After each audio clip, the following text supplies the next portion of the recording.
राहुल शर्मा हरपुर बाजार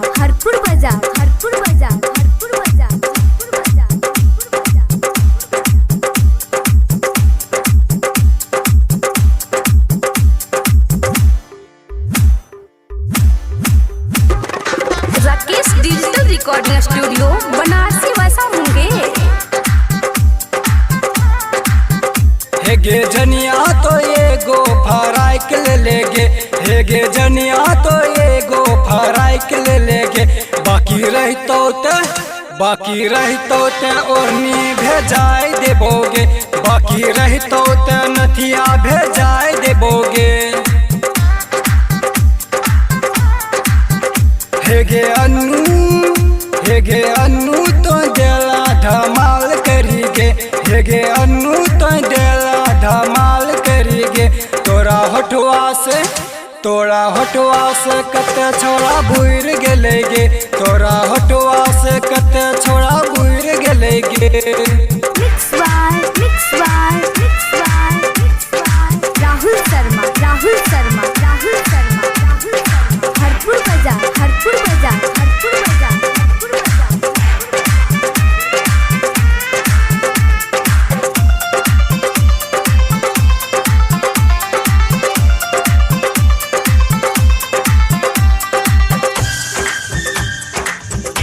Rakesh digital recording studio बनारसी वैसा होंगे।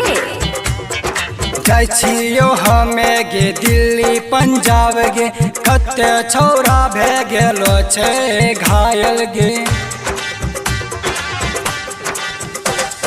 जाइ छियो हमे गे दिल्ली पंजाब गे, कते छौरा भे गेलो छै घायल गे।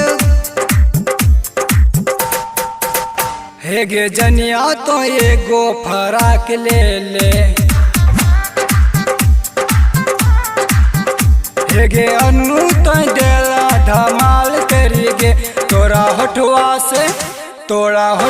से कते छोड़ा बुइर गेलेगे, तोरा होठवा से कते छोड़ा बुइर गेलेगे।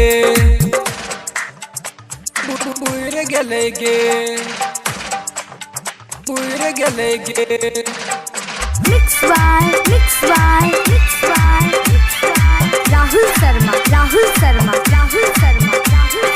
हरपुर बाजार मिक्स बाय राकेश लाल यादव। चुरी देबो जान देबो रुमाल गे, देबो ते एगो गे चुम्मा के साथ गे।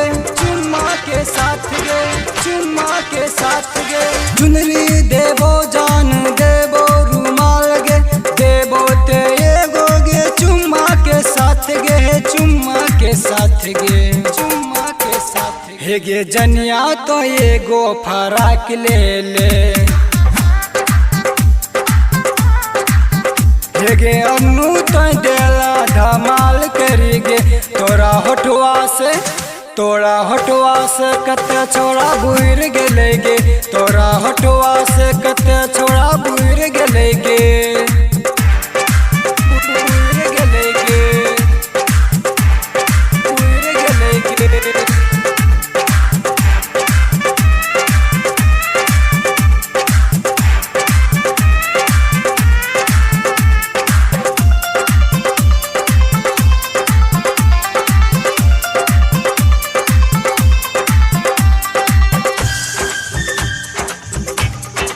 राकेश डिजिटल रिकॉर्डिंग स्टूडियो बनारसी वैसा होंगे।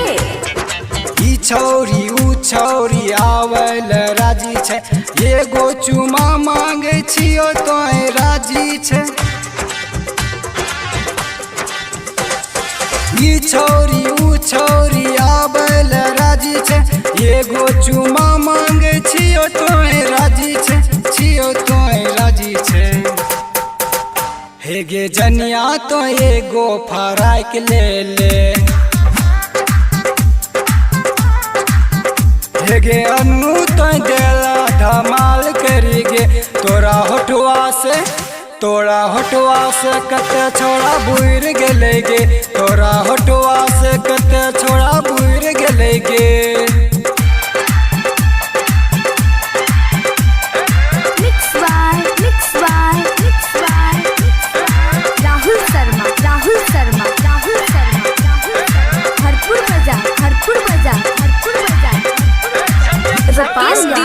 रिकॉर्डिंग स्टूडियो बनारसी वैसा मुंगेर।